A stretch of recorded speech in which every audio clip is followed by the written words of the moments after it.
네, 오늘 성도 되기 원하고 또 예수 닮기 원하는 또 간절한 찬양으로 하나님께 영광 돌리신 우리 장로님 가정 진심으로 감사를 드리고 또 우리 모두의 마음도 그렇죠. 네, 하나님 앞에 진실로 성도 되기 원하는 그 바람이 우리 예수 그리스도의 은혜 아래서 꼭 이루어지기를 기원드립니다. 자, 오늘 말씀의 제목은 영원한 복음입니다. 지금 나오는 이분은 필립 얀시라고 하는 분인데요. 왼쪽에 있는 책은 이분이 쓴 놀라운 하나님의 은혜라는 책입니다. 기독교 작가고요. 이분이 쓴 놀라운 하나님의 은혜라는 책에 이런 내용이 있습니다. 한 소녀가 있었습니다. 미시간주 트레버스라고 하는 작은 마을에 버찌 농장을 하는 가정의 소녀였습니다. 보통 그렇듯이 부모들은 다 뭘로 여겨져요? 구식으로 여겨지죠.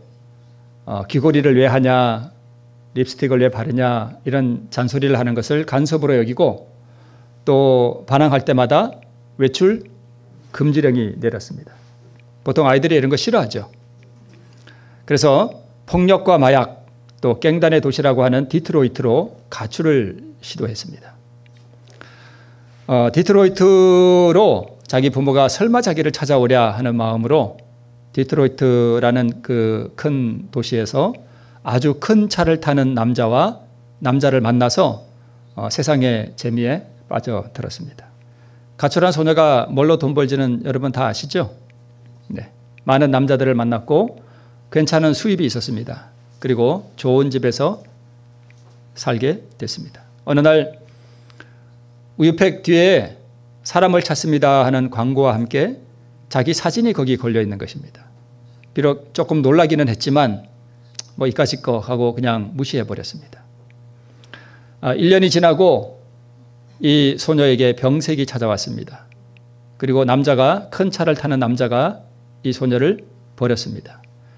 이제 노숙이 시작됐고요. 추위와 가난과 배고픔이 찾아왔습니다. 도시가 삭막하잖아요. 무서운 도시의 삭막함 가운데서 이 소녀에게 떠오르는 기억이 하나 있었습니다. 그것은 이 부모님이 버찌 농장을 했던가 봅니다. 5월이면, 지금 5월이죠? 5월이면 만발하는 이 벚꽃, 그 들판을 가로질러 황금빛 그 애완견과 함께 뛰놀던 옛날이 생각났습니다. 하나님, 제가 어쩌다 집을 나왔을까요? 견딜 수 없을 정도로 집에 가고 싶다는 것을 이 소녀가 느낍니다. 전화를 했습니다. 자동 응답기가 응답을 하는 것입니다. 부모님이 직접 받지 않고 2번을 끊었습니다. 그리고 3번째 전화했는데 또 자동 응답기예요. 그래서 음성을 남겼습니다. 아빠, 엄마, 저예요. 제가 혹시 집에 갈지도 몰라요. 지금 버스를 탈 텐데 자정쯤이면 트레버스 그 작은 마을, 작은 터미널에 도착할 것 같아요. 만약 부모님이 거기에 나와 계시면 제가 내리겠고, 만약 거기 부모님이 나와 있지 않으면 저는 버스를 그냥 타고 캐나다로 갈지도 몰라요. 라고 음성 메시지를 남겼습니다. 음성 메시지를 남기고 난 다음에 이내 후회가 밀려왔습니다. 혹시 오늘 중으로 부모님이 내 전화 응답기에 녹음된 내 전화를 듣지 못하실 수도 있는데 내가 왜 응답기에 음성을 남겼을까? 아마 나를 없는 셈 치고 단념했을지도 모르는데 내가 괜히 음성을 남겼을까 하는 후회도 밀려왔지만 이 소녀는 버스를 타고 가면서 이제 엄마 아빠를 만나면 내가 어떻게 용서를 빌까 하고 그걸 준비하고 있었습니다. 엄마 아빠 죄송해요. 그 이어서 뭐 어쩌고 하는 그런 말들을 준비했겠죠. 이거는 우리 한국 조그만 마을 버스 터미널인데요. 실제로는 미국이겠죠. 제가 그냥 이 그림은 하나 그냥 가져왔습니다. 이렇게 버스 터미널에 도착했는데 부모님이 안 나와 계시면 그냥 캐나다로 그냥 계속 가겠다는 것입니다. 그런데 그날 자정쯤 그 시골 마을의 버스 터미널에 도착했더니 할머니, 할아버지, 엄마, 아빠, 동생, 오빠까지 있었는지 모르지만 이모의 삼촌의 사돈의 팔촌의 40명이나 나와서 자기를 환영했다는 것입니다. 그리고 이렇게 기록하고 있습니다. 환영 인파 속에서 아빠가 다가오자 소녀는 녹아내리는 수은처럼 눈물이 아른거리는 눈으로 아빠를 보며 외우던 말을 시작합니다. 아빠, 죄송해요 하고 그 뒤에 말을 잇기도 전에 아빠가 말을 막습니다. 이러고 있을 때가 아니야. 용서를 빌고 있을 시간이 없어. 파티에 늦을라. 집에서 잔치가 널 기다리고 있거든. 좀 진부한 얘기죠? 우리가 수십 년 교회 다니면서 많이 들어보았을 만한 그러한 예화입니다. 참 진부한 이야기도 같고 우리가 많이 들어서 뭐 저런 얘기 많이 들었어. 뭐 그저 그렇고 그런 얘기지 뭐 이렇게 생각할 수도 있지만 중요한 것은 우리가 이것을 경험했느냐 하는 것입니다.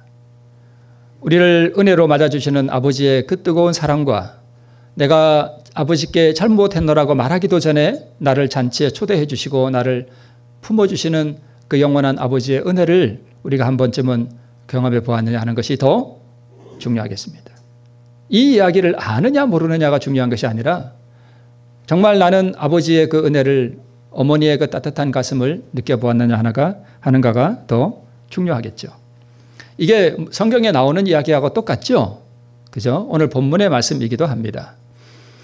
이것을 우리 하나님과 우리 관계에 적용해 보면 아버지는 이 둘째 아들이 가출할 것을 이미 알고 있었습니다. 문제는 아버지는 둘째 아들이 가출하기도 전에 이 둘째 아들을 이미 뭐 했습니까? 이미 용서했습니다. 이 아들이 집에 있을 때나 가출을 했을 때나 언제나 이 아들을 향한 아버지의 사랑은 변함이 없었습니다. 우리가 하나님을 오해하는 게 하나님은 우리를 용서하지 않고 있다가 우리가 하나님 죄송해요 하고 진심으로 우리가 겸비한 마음으로 하나님께 나가면 그때 하나님께서 우리를 용서해 주신다고 우리는 그렇게 알고 있는데 사실은 그렇지 않습니다. 하나님은 우리를 언제 용서했을까요? 우리 모두를 영원 전에 이미 용서하셨습니다. 이 아들이 겸비한 마음으로 아버지 앞에 왔을 때에 이 아버지의 마음은 동정심으로 더욱 끌어올랐습니다. 오늘 본문에 보면 이 아들이 아버지에게 왔을 때에 아버지의 옷을 입혔습니다. 이 옷이 뭘 상징할까요? 여기 제가 기록하지는 않았습니다만 이 아버지의 옷은 무엇을 상징하는가 하면 의를 상징해요. 의의 옷. 아담이 타락할 때 에덴 동산에서 잃어버렸던 바로 그 옷입니다. 의의 옷을 상징해요. 그 다음에 발에 신을 신겼죠. 이 신은 무엇을 상징하는가 하면 구원을 상징합니다. 그게 구원이에요. 그 다음에 손에 뭘 끼워요? 가락지를 끼워요. 이것은 무엇을 의미하는가 하면 아들로 내가 너를 품꾼의 하나로 보지 아니하고 아들로 본다는 증표입니다. 너는 내 아들이라는 뜻입니다. 이제 마지막 하나. 뭘 준비했죠? 잔치를 준비했는데 뭘 잡았죠? 살찐 송아지를 잡았습니다. 살찐 송아지가 뭘까요? 이것을 복음에 대입해 보면 이 살찐 송아지는 아버지예요. 사실 이 탕자의 이야기 가운데는 아주 슬픈 내용이 있는데 그게 뭐냐 하면 탕자의 이야기 속에는 나오지 않지만 이 아버지가 아들을 위하여 잡은 그 살찐 송아지가 아버지의 생명을 의미하는 거예요.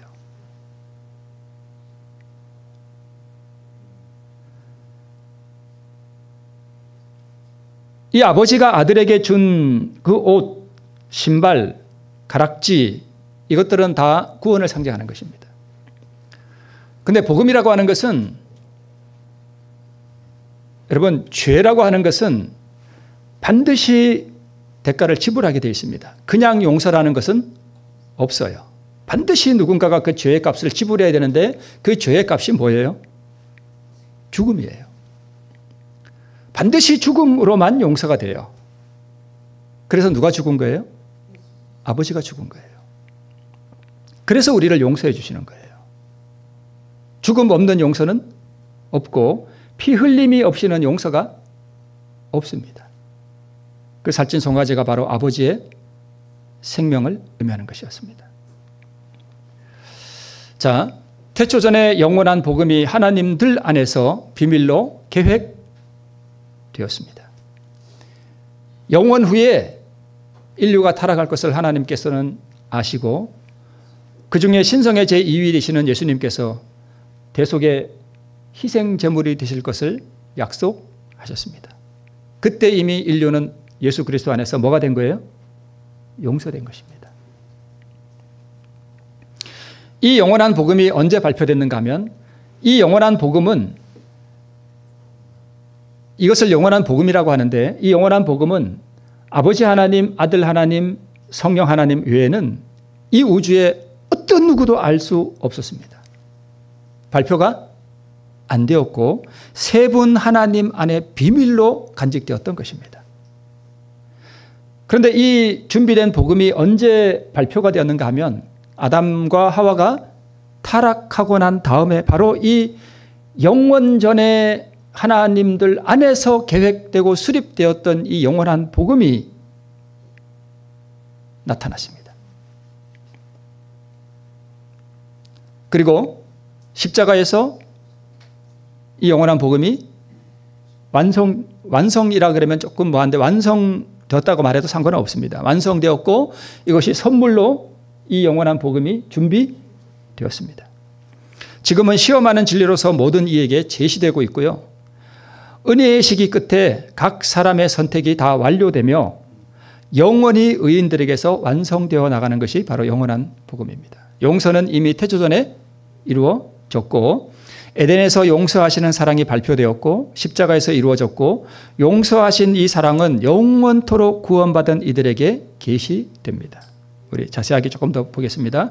우리 원고에 보면 이런 말씀이 있습니다. 인간이 구속의 경륜을 깨닫는 데는 어떤 세월이 소요되는가 하면 무궁한 세월이 소요된다라고 기록하고 있습니다. 우리는 구속의 경륜, 이 죄인을 하나님께서 구원하시기 위하여 이미 영원전부터 이 영원한 복음을 계획하시고 비밀로 두셨다가 에덴에서 발표하시고 하나님이 인간을 위해 죽으시고 구원하시는 이 모든 구속의 경륜의 이 과정을 인간이 여러분 우리 인간이 지금 제가 IQ가 한 얼마 될 것 같아요? 한 100 조금 넘겠죠. 그죠? 뭐 그래 똑똑하지 못합니다. 근데 변화된 사람은 IQ가 한 얼마 정도 될까요? 한 5,000 될까요? 컴퓨터보다 더 좋아지겠죠. 그 좋은 머리로 그 뜨거운 가슴으로 하나님께서 준비하셨던 이 영원한 복음을 이해하는데 얼마의 세월이 소요된다고요? 무궁한 세월이에요. 저게 다른 말로 하면 영원한 세월이 소요된다는 뜻입니다. 계속 깨달아가도 계속 남아있다는 뜻입니다.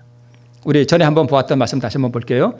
구속의 과학을 이해하고 세상의 생명을 위하여 무한하신 하나님의 아들께서 당신의 생명을 주시는 일이 무엇을 의미하는지 얼만큼요? 약간이나마 이해하는 데는 영원이란 세월이 소요될 것이다. 영원히 선녀 같은 이 잠자리 날개 같은 날개로 저기 설악산의 울산바위를 스치듯 한 번씩 1년에 한 번씩 스쳐서 그 울산바위가 다 따르려면 몇 년이 걸릴까요? 그 잠자리 같은 날개로 울산바위를 한 번씩 살짝 이렇게 건들고 지나가. 그러니까 이게 다 따라서 없어질 때까지 세월이 얼마나 걸릴까요? 예. 그거를 1000번, 10,000번 지나는 세월 동안 이 구속의 과학을 이해해도 얼마큼 이해한다고요? 조금 이해한대요. 그러니까 이건 다른 말로 영원히 완전히 이해할 수 없다는 뜻입니다. 영원전에 이미 영원한 복음의 계획이 수립되었고 조금씩 반복됩니다. 이 땅에서 그 영원한 복음이 완성되었고 영원토록 복음으로 이루신 그 의의 계시가 영원토록 계속 지속될 것이므로 영원한 복음이라고 합니다. 이 영원한 복음 속에 뭐가 들었냐면 영원한 의가 들어있어요. 예수님이 우리에게 보여주신 그 사랑이 들어있다는 것입니다. 그런데 이게 얼마나 큰지 영원토록 계속 꺼내도 무한대로 남아 있습니다. 하늘에 가서 이 사랑이 계시될 때마다 인간은 황홀해서 미칩니다. 황홀해서 미쳐요. 그 사랑을 받을 때마다 신이 우리에게 주신 그 사랑을 조금씩 이해할 때마다 황홀해서 미칩니다. 그래서 천국이에요. 그게 영원토록 지속된다는 것입니다. 어제의 사랑이 새롭고 오늘의 사랑이 또 새로운 사랑이 계시돼요. 그분의 품성이 계시게 돼요. 그래서 영원한 복음이고요. 온 우주에 무한히 충만하신 그 무엇이 하나님을 의미하죠. 신성의 충만함이 아무것도 아닌 그 무엇을 위해서 이 간극을 여러분 이해하시겠죠? 이해가 안 될 거예요. 저도 이해가 안 됩니다. 무한히 충만한 그 무엇이 아무것도 아닌 없는 것을 위해서 모든 것을 희생시키는 그것을 무한한 희생이라고 합니다. 자, 인간이 흙으로 만들어졌는데 타락하는 순간 인간은 죽었어요. 우리 사람이 죽으면 몸이 이렇게 남아 있잖아요. 그래서 그 사람이 남아 있는 것 같지만 사실은 이 사람은 없는 거예요. 왜요? 세월이 지나면 이 사람은 다 흙이 돼서 없어져요. 그 시체가 있는 존재하는 것 같지만 이미 없는 거예요. 그래서 우리 인생은 사실 아담 안에서 다 없어진 거예요. 무예요, 무. 근데 무한하신 그 충만하신 하나님이 아무것도 아닌 없는 것을 위해서 그 무한한 희생을 뭐 하셨다는 거예요? 희생하셨다는 거예요. 유한한 그 무엇은 인간을 말하죠. 무한한 그 희생의 크기를 영원토록 담아도 담을 수 없어서 영원토록 그 무한한 의를 나누어 받게 됩니다. 받을 때마다 그 황홀함이 형용할 수 없는 그 감동과 은혜와 그 황홀함이 지속됩니다.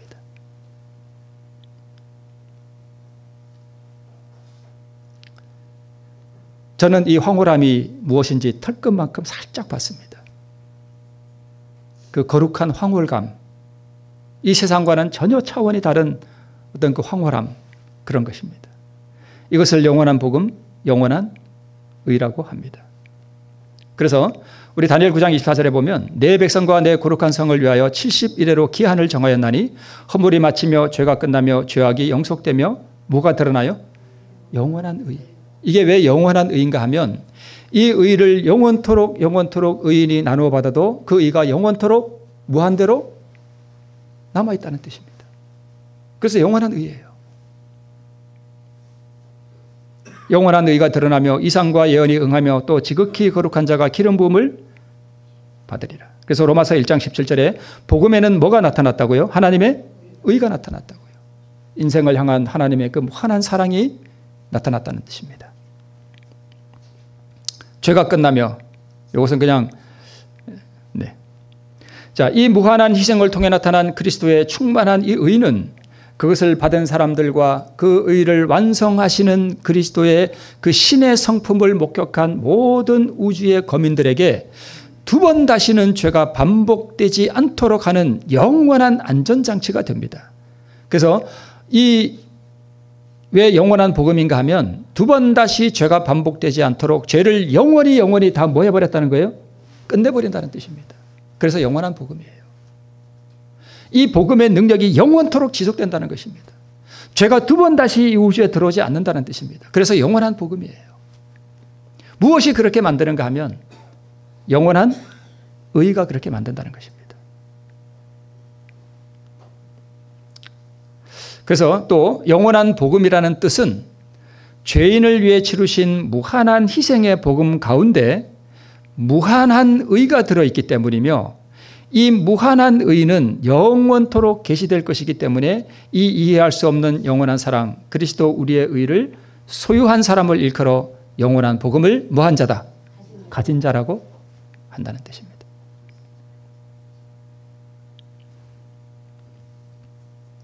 그래서 우리 계시록 14장 6절에 보면 또 다른 천사가 공중에 날아가는데 땅에 거하는 자들 곧 여러 나라와 족속과 방언과 백성에게 전할 무슨 복음을요? 영원한 복음을 가졌더라. 영원한 복음을 가졌다라는 뜻은 그 사람이 영원한 의를 가졌다는 뜻이에요.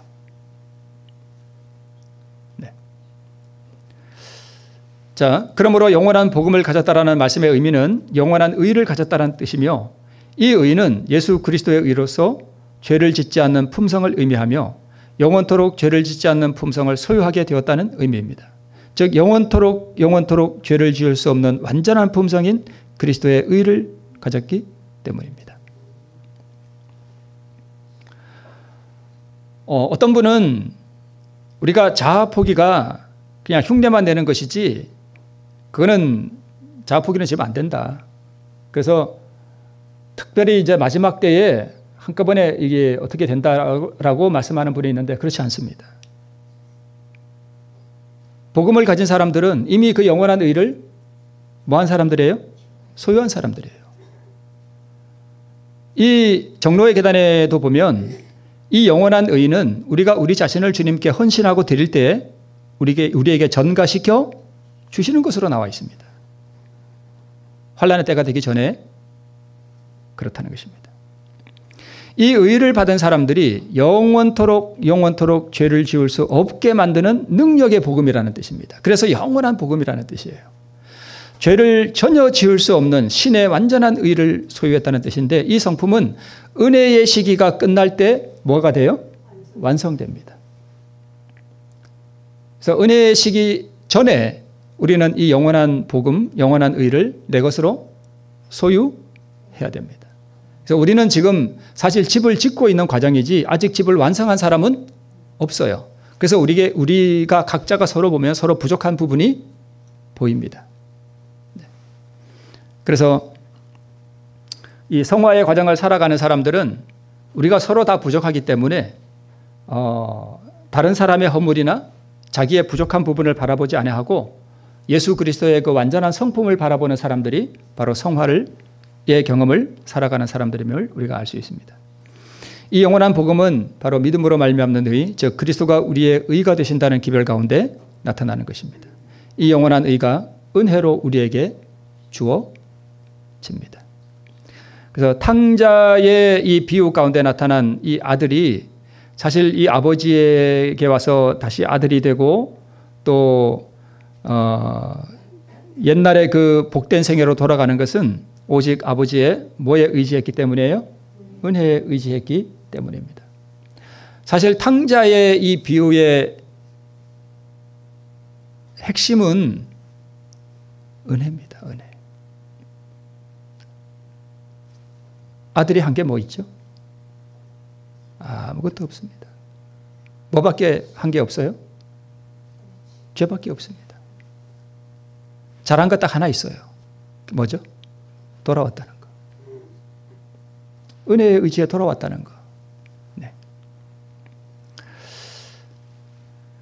베드로가 예수님을 부인할 때에 그 장면을 시대서방에 이렇게 기록하고 있습니다. 창백하고 고통에 차 있는 얼굴과 떨리는 입술과 동정과 용서의 정이 서린 그분의 모습은 화살처럼 그의 마음을 찔렀다. 예수님이 용서할 마음이 없는데 베드로가 제가 잘못했습니다. 그러니까 내가 용서해 줄게. 이게 아니에요.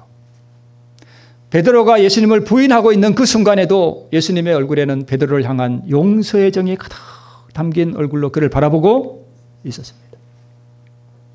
회개가 먼저예요? 용서가 먼저예요? 용서가 먼저예요. 회개라고 하는 것은 은혜를 통해서 준비된 그 용서를 내 것으로 받는 행위일 뿐입니다. 베드로가 회개하기 전에 이미 주님께서는 베드로를 용서하셨습니다. 그러니까 우리가 이 신앙생활을 할 때 이게 별것 아닌 것 같지만 하나님에 대한 성품을 우리가 또 올바로 이해하면 우리의 마음이 피폐해지지가 않습니다. 우리 보통 죄인의 습성이 어떤가 하면 자기가 뭔가 좀 잘못하고 나면 하나님이 두려워집니다. 그죠? 두려워져요. 아담이 그랬죠? 하나님이 두려워서 나무 사이에 숨었죠. 그죠? 네, 하나님의 성품, 예수 그리스도의 성품이 그렇지 않다라고 하는 것을 우리가 이해하고 나면 우리의 마음이 따뜻해집니다.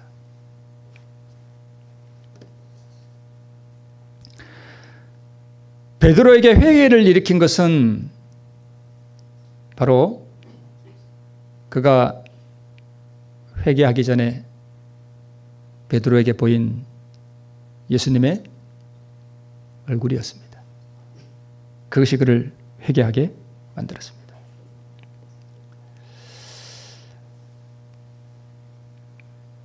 이 옷자락은 그리스도의 의죠.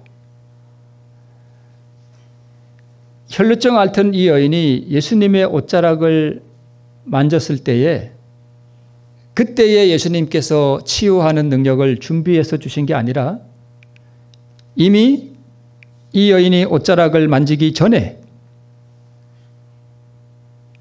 준비되어 있었습니다.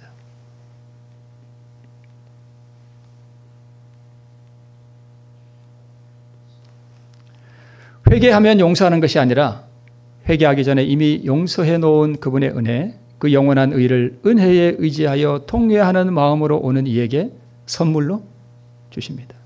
용서는 영원 전에 이미 이루어졌습니다. 탕자의 아버지가 언제 그를 용서했는가? 집에 있을 때보다 더욱 그를 그리워하고 사랑하고 용서하고 있었습니다.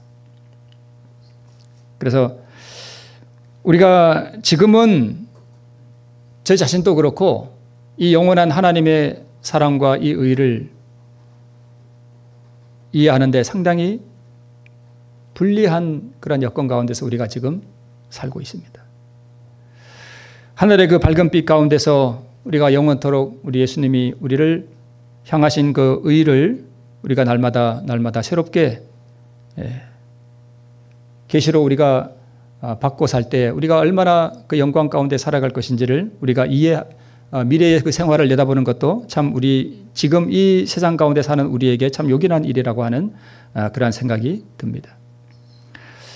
마태복음 20장에 보면 제가 이번 이 말씀도 전에 한번 했었는데 천국은 마치 포도원 품꾼을 부르러 나간 집주인과 같으니라고 하는 마태복음 20장에 있는 이 말씀을 보면 이 말씀의 핵심도 그거예요. 구원이 뭐냐? 은혜라는 것입니다. 은혜로 준비됐다는 것입니다.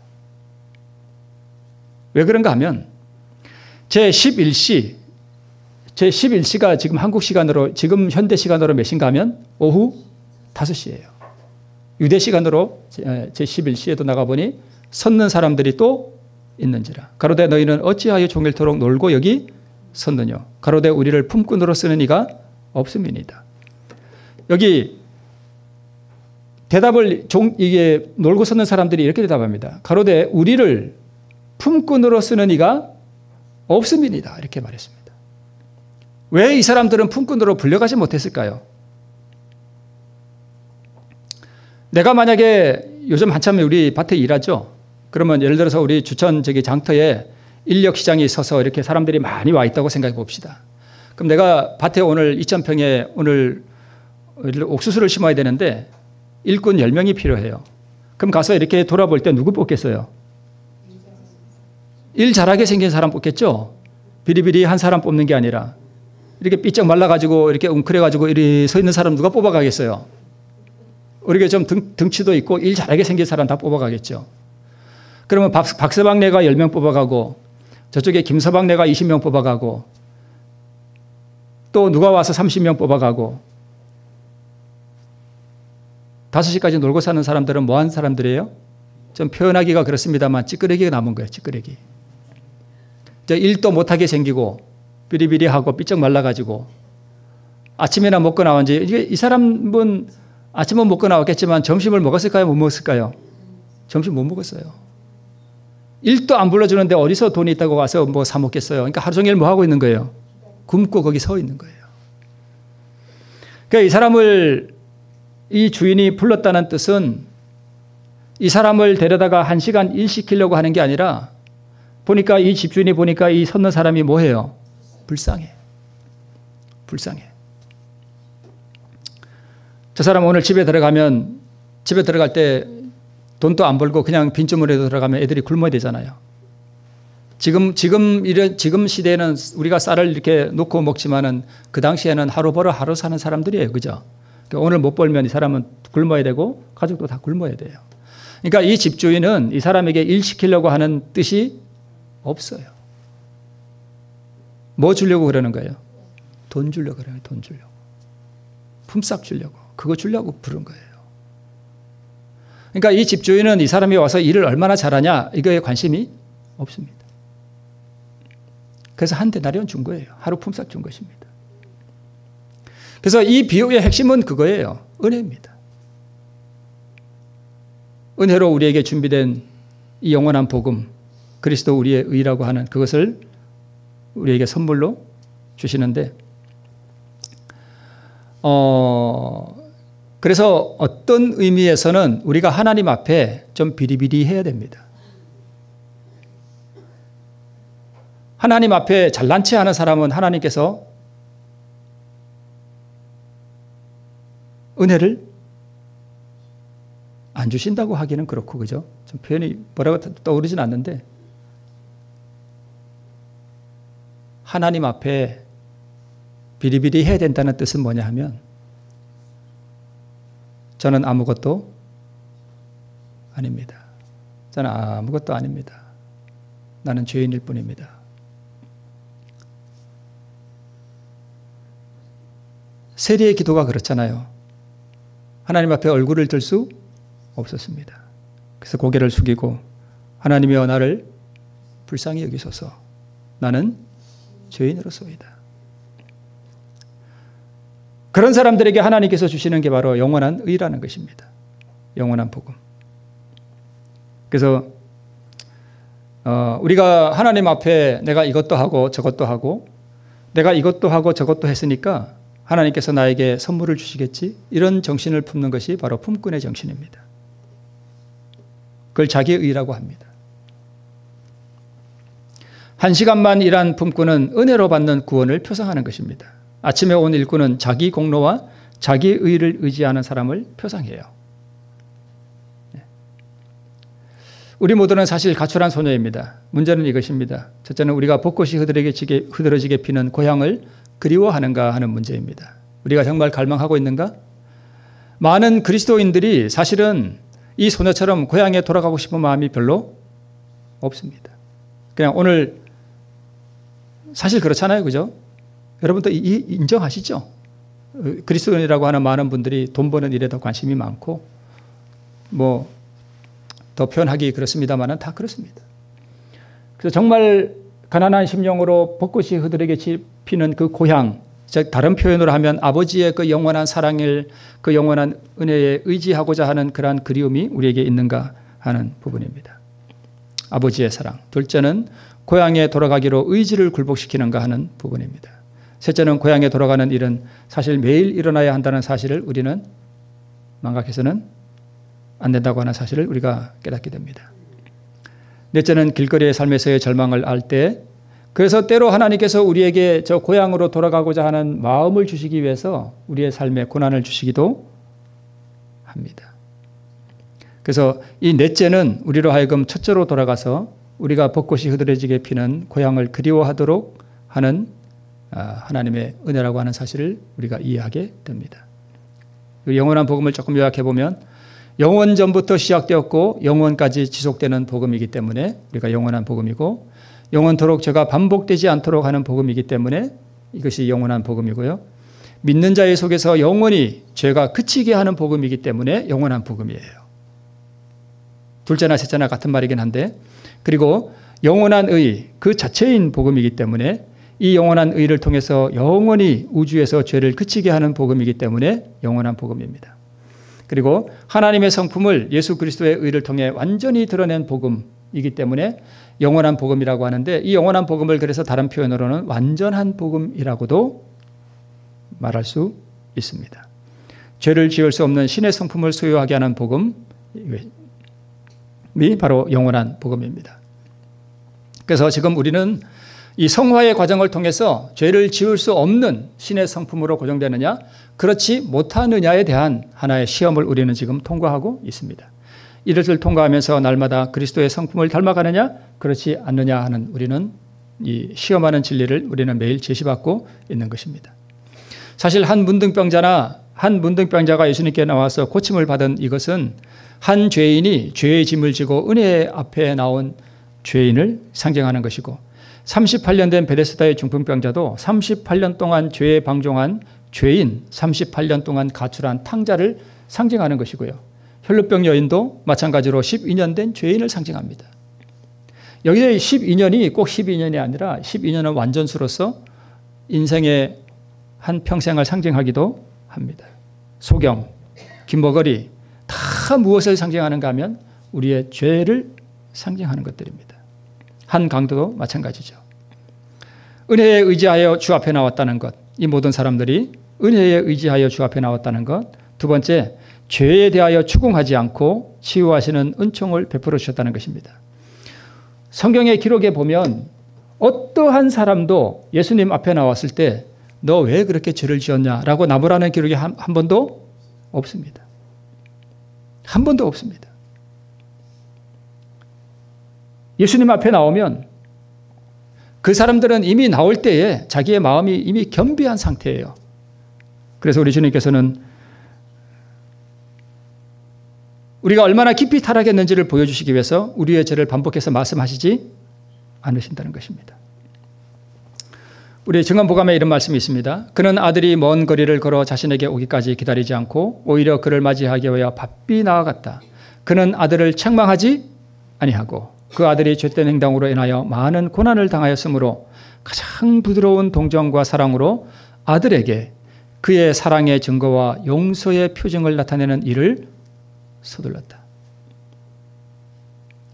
아까 그 소녀가 터미널에서 아버지를 만났을 때에 이 아버지가 용서를 비는 이 소녀의 입을 막고 한 말과 똑같습니다. 만약 우리가 지금 죄 가운데 이렇게 매여서 살아가고 있다면, 그리스도인이라고 하면서 죄 가운데 살아가고 있다면, 우리가 한 가지 기억해야 할 것은 주님께서는 여전히 나를 사랑하신다는 것입니다. 이것을 알고 우리는 주님께로 그 은혜에 의지하여 돌아갈 수 있습니다. 계속해서 그는 위엄을 갖추고 고자세를 취하거나 엄하게 다루지 않았다. 그는 아들로 하여금 그가 얼마나 깊이 타락했었는가를 느끼도록 하기 위하여 아들의 과거의 죄와 잘못들을 아들 앞에 열거하지 않았다. 전에 연수관에서 우리 홍광희 목사님 강의를 제가 들었는데 한 가지 딱 정말 기억에 남는 말씀이 있습니다. 그게 뭐냐 하면 그 목사님 말씀하시기를 이렇게 말씀하시더군요. 우리의 모든 하루 일과 중에 날마다 우리의 생애 가운데 죄들이 다 하늘에 뭐 돼요? 기록되죠. 다 기록됩니다. 근데 목사님 말씀하시기를 이 기록하는 것은 우리를 벌 주기 위해서가 아니라 뭐 하기 위해서요? 용서하기 위해 써놓으신대요. 왜냐하면 거기에 하나라도 기록이 안 돼 있으면, 용서가 안 되면 그 한 가지 때문에 그거 못 받을 수도 있잖아요. 그래서 용서해 주시기 위해서 거의 다 기록해 놓으신다는 그 말씀이 제 머릿속에 아직도 남아 있습니다. 그런데 그렇게 기록된 우리의 모든 죄의 기록들을 하나님께서 우리가 정말 겸비한 은혜의 복음으로 복음 앞에 우리가 나아갈 때 주님께서 우리의 과거의 잘못들과 죄들을 열거하지 않으시고 지우신다는 사실을 알 수 있습니다. 이어서 계속 그는 아들을 일으켜 세우고 그에게 입맞추었다. 그는 그 반역한 아들을 가슴에 안고 그의 부요한 옷으로 거의 벗은 그 몸을 감쌌다. 그가 그러한 따뜻함으로 아들을 마음에 받아들이고 동정을 표명하였으므로 아들이 아버지의 선하심과 사랑을 이제까지 의심하고 있었다 할지라도 더 이상은 그렇게 할 수 없었다라고 기록하고 있습니다. 자, 여기 입맞추었다. 아버지의 가슴, 부요한 옷, 따뜻함, 동정, 선하심, 사랑. 이게 다 뭐예요? 의예요, 의. 의. 이것을 이 아들이 지금까지 뭐 하고 있었대요? 의심하고 있었다 할지라도 더 이상은, 여기에 더 이상은 제가 붉은 글씨로 해놨는데 더 이상은 무슨 뜻이냐면 과거에는 그러했다 할지라도 지금부터 영원토록 이 사랑을 의심할 수 없다는 뜻입니다. 이게 뭐냐 하면 영원한 은혜예요. 이게 영원한 의예요. 이게 영원한 복음이라는 뜻입니다. 왜요? 이제 이 아들은 두 번 다시 아버지의 품을 떠나지 않기 때문에 그렇습니다. 이 아들에게 보여준 이 아버지의 영원한 사랑이 이 아들로 하여금 두 번 다시 아버지를 배신하지 않게 하는 은혜이기 때문에. 마찬가지로 왜 영원한 복음인가 하면 십자가에서 우리에게 나누어 주신 그 영원한 생명과 우리 예수님의 은혜가 우리로 하여금 영원토록 두 번 다시 아버지를 의심하거나 또는 죄를 짓지 않도록 하는 안전장치가 되기 때문에 영원한 복음이라는 뜻입니다.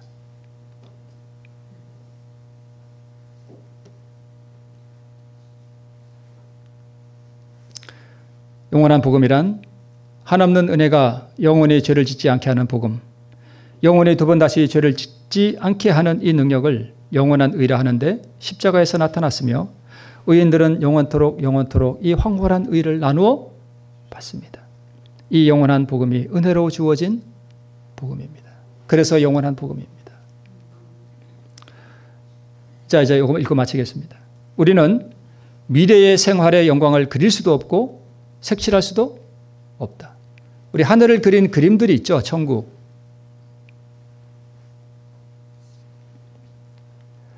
순교자의 혀라 할지라도 그 영광의 모습을 묘사하는 일은 무엇조차 할 수 없대요? 시작조차 할 수 없다. 너무나 황홀하고 너무나 거룩하고 너무나 영광스럽기 때문에 우리는 하늘을 그릴 수도 없고 입으로 묘사할 수도 없다는 것입니다. 계속해서 우리는 자아에 대하여 죽을 수가 있고 그리스도 예수 안에 있는 그리스도인 품성의 완전함을 향하여 계속적인 성장을 추구할 수가 있다. 이것이 우리가 할 일이다. 하늘이 왜 영원토록 황홀하고 좋은가 하면 하늘이 아름다워서가 절대로 아닙니다. 하늘이 아무리 아름다워도 영원한 세월이 지나가면 다 보고 나면 그 다음에 뭐 할까요? 좀 식상하겠죠. 물론 하늘이 그렇지는 않겠지만. 하늘이 매일 새롭게 그 천국인 이유는 하늘에서 매일 새롭게 계시되는 황홀한 그리스도의 의가 나타나기 때문입니다. 하늘에서